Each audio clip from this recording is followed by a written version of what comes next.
On the outside, Chad may look relatively stable compared to its fellow neighbors in the Sahel, but in truth, Chad, as someone recently described it, is a pressure cooker ready to explode. A lot of things have been going on in this Sahel country since Mahamat Derby, the son of the late Idriss Derby, took over power in April 2021.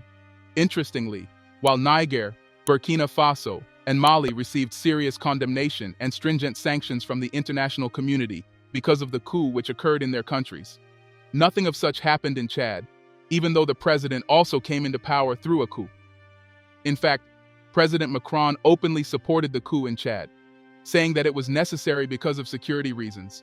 Meanwhile, we all know it's because France doesn't want to lose its key ally in the Sahel after being kicked out of Mali. But that's not our interest in today's video.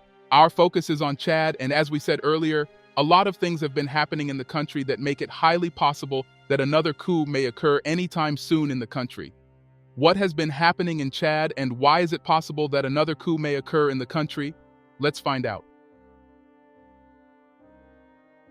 Now, Chad has been ruled by Mahamat Idriss Derby since April 2021, when his father Idriss Derby was killed on the battlefield by rebels. Idriss Derby seized power in an armed rebellion in 1990 and went on to rule for the next 30 years until he was killed by the rebels.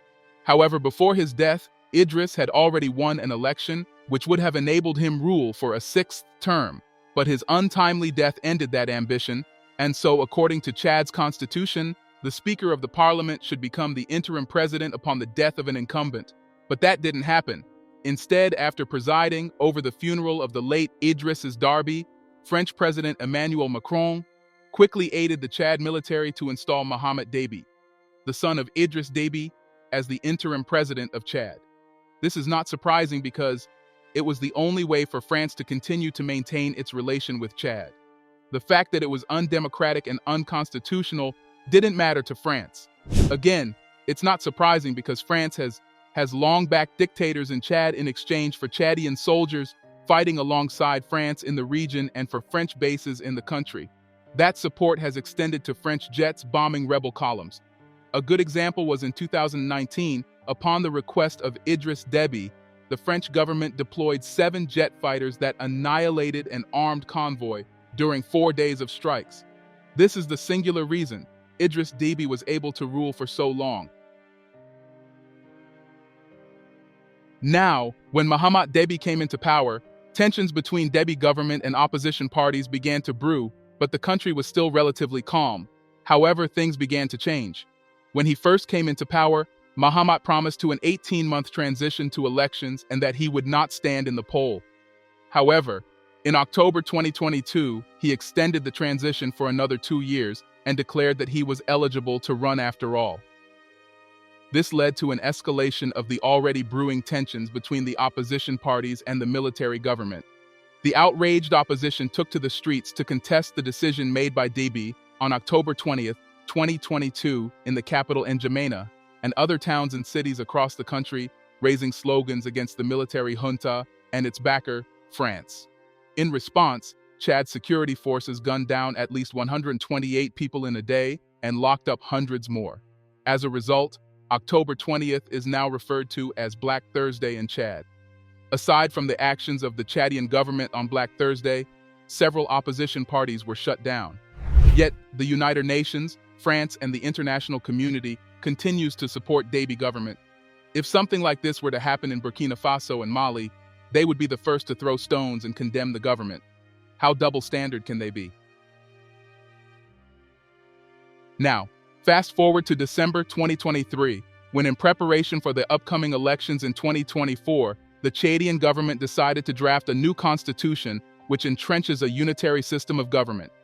This, again, is a bone of contention between the government and opposition parties. Those opposing the constitution states that the unitary system of government, which has been in place since independence, grants too much power to the central government, and so a federal system is better for Chad. They also stated that replacing the unitary system with a federal system of government would allow for progressive democracy and spur economic development. However, despite the protest by the opposition party, it's unlikely that the constitution would change. In fact, After protests carried out by one opposition party, Les Transformateurs, the Chadian government banned the party and arrested majority of its members. Undoubtedly, as some experts have confirmed, the new constitution is part of Mahamat's plan to stay longer in power just like his father. And like his father, the younger Derby has chosen to repress his opposition to ensure that he does stay in power for a long time. However, there still remains opposition to his government from multiple rebel groups who are certainly not happy with the current constitution. And this brings us to another point. When Idriss Derby died in 2021, his son, Mahamat, was not the unanimous choice to take over when his father died. Chad has been ruled by an elite tribe called the Zaghawa from the east. Surprisingly, this tribe only a tiny proportion of Chad's population, meaning they are a minority. Yet they have been the rulers of Chad for a very long time. Now, Mahamat is not Zaghawa, causing some jitters among the elite tribe. He also have half-brothers who may have their own presidential aspirations. Aside from this, Mahamat has recently taken some decision which has not gone down well with the ruling tribe. Although Chad is supposedly neutral in the ongoing Sudan war, President Derby has, however, backed the Rapid Support Forces, RSF, by allowing the United Arab Emirates to fly in weapons to the RSF, an airport in Amjaras, the Derby family's hometown, in exchange for financial support.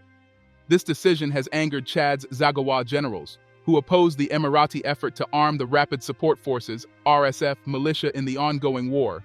In fact, the strongest among Chad's ruling elite, who have close ties with Zaghawa rebel groups in Sudan's Darfur region, declared war on the RSF in mid-November.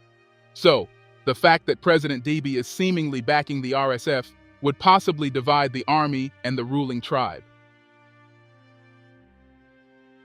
In addition to this, discussions with Russia over the use of private military companies to help Derby subdue northern rebels and begin to exploit significant gold reserves in the Tibetsi mountain range near the country's border with Libya have further stoked the ire of the country's generals, who take pride in their reputation as the region's most effective fighters. These generals bristle at the notion of needing outside assistance like their Malian and Burkinabe neighbors. All these has made some experts to say that Mahamat Derby may not last a long time in leadership because he faces a lot of threat internally. First from opposition parties, then rebel groups, and finally among the elite ruling class. It's also very possible that rebels could invade from abroad to overthrow Mr. Derby. After all, was insurgents from Libya who killed his father in 2021. Early last year, a leaked American intelligence cables suggested that Wagner mercenaries were helping southern Chadian rebels in the Central African Republic in yet another plot to topple Mr. Derby. All these threats to his government may explain why President Derby has been looking for new ways to consolidate his power. In November, Hungary's parliament approved the deployment of up to 200 soldiers to Chad, supposedly to counter terrorism and illegal migration. However, some experts believe that this deployment doesn't have anything to do with countering terrorism. Instead, it's about helping Derby secure gold fields in the restive north, or perhaps even to protect him from a coup. President Derby has also maintained his relationship with France, and since Chad is France's last ally in a vast and volatile region, France would undoubtedly support Derby's ambition to stay in power. Yet another event that is hovering over Chad and has the potential to lead to a coup is the prospect of blowback from Sudan's civil war. The end of the war in Sudan could bring problems for Chad because many RSF fighters have ties to Chad and axes to grind, despite the backing of President Derby. If the RSF defeats Sudan's official army, some of its men could try to settle scores in Chad. This means they would possibly go after refugees or fighters who have fled across the border. However, if the RSF lose, large numbers of armed fighters could flood into Chad and may head straight for N'Djamena to seize power.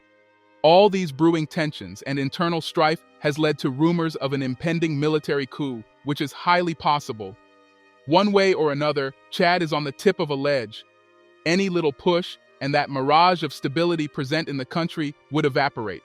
It remains to be seen who will be responsible for that push. Would it be President Derby himself? The Zaghawa elites who are not happy with him?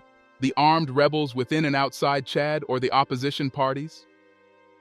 What are your thoughts? Let us know in the comments section below. Don't forget to like, subscribe, and share this video.